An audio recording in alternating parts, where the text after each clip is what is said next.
Thank you all. When he said the best for last, I turned around. I thought there was somebody else in there. First of all, I want to thank everyone for coming tonight. I know it's been a little long, and I'm going to try to keep it real short and to the point. First of all, what do you think about this ticket we have here? Isn't it great?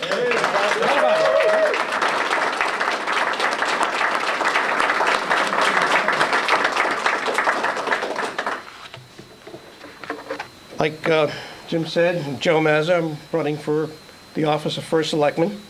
My wife and I moved to Connecticut 36 years ago, and we moved to Guilford 22 years ago. We have 5 sons, all of them grown up. Unfortunately, none of them that went through the Guilford school system. Some went to New York system, and my 3 stepsons, they went to the Bethel school system, which was a fine system also. Been on the Board of Finance for 10 years, and as you probably well know by now, I've been a selectman for 6 years, and I'm ready to take on the job of First Selectman.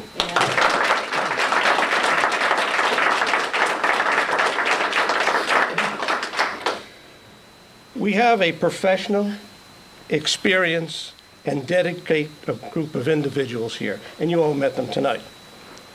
Particularly on the Board of Selectmen, we have combined over 40 years of experience in town government. Take a look at our opponents who are running for the Board of Selectmen. I think you can count their experience maybe using my 10 fingers. So we bring experience to the Board of Selectmen, and experience is something that's badly needed to change the way, the direction this town is going. We have to get back to prudent financial management and fiscal responsibility. We can no longer continue to operate under the policies of business as usual. We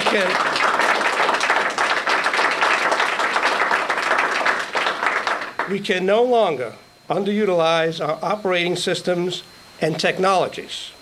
We can no longer solve problems by just throwing money at them. We can no longer see our bond rating decrease and continue to raid our fund balance. But most of all, we can no longer burden the citizens of our town with unreasonable tax increases.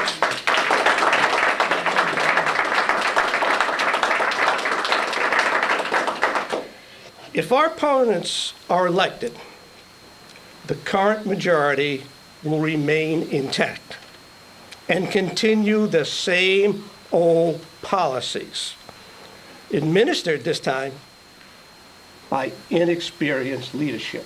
We can't afford that. This is not the time for on-the-job training. This is the time for experience to take over this town. Before you can fix the problem, you have to understand how the system works. We have the experience, the understanding, and we can solve the problems and reverse this downward trend in Guilford. We will establish a due diligence task force. What do I mean by that? We're going to put together a group of professional individuals who, in their specialty, are turnaround experts. They will do a top-to-bottom review of all our town departments, excluding our emergency services. And the reason I say that is because we've already done that with police and fire. Their job will be to find the inefficiencies and increase efficiency, eliminate obsolescence, initiate cross-training, and solve the problems of duplication within our town departments. We are going to investigate regionalization, consolidate services and reduction of cost, while we're maintaining local control. Now, regionalization, everybody says, is a good thing for cost control. We're sharing of services. We do it right now with the transfer station, and it works wonderfully between Guilford and Madison. And we should investigate that same concept with other towns, with Brantford, with North Brantford, with Madison.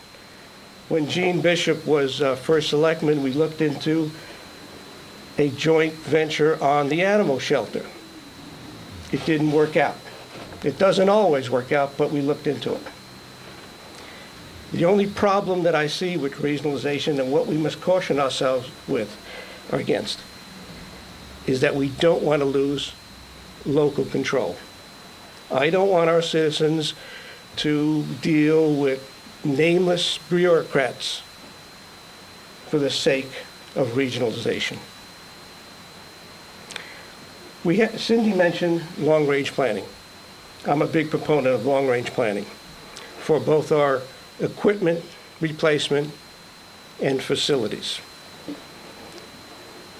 This long-range plan will encompass both town and school properties.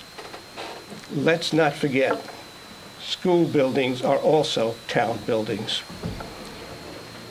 We will also put together a major equipment replacement fund, a one-time bond issue, if you will, that will be governed by this long-range plan, that will be used to fund replacement of major equipment over a series of years. And I'm going to model that after the land acquisition fund. We had put that together about 10 years ago, a $5 million bond issue.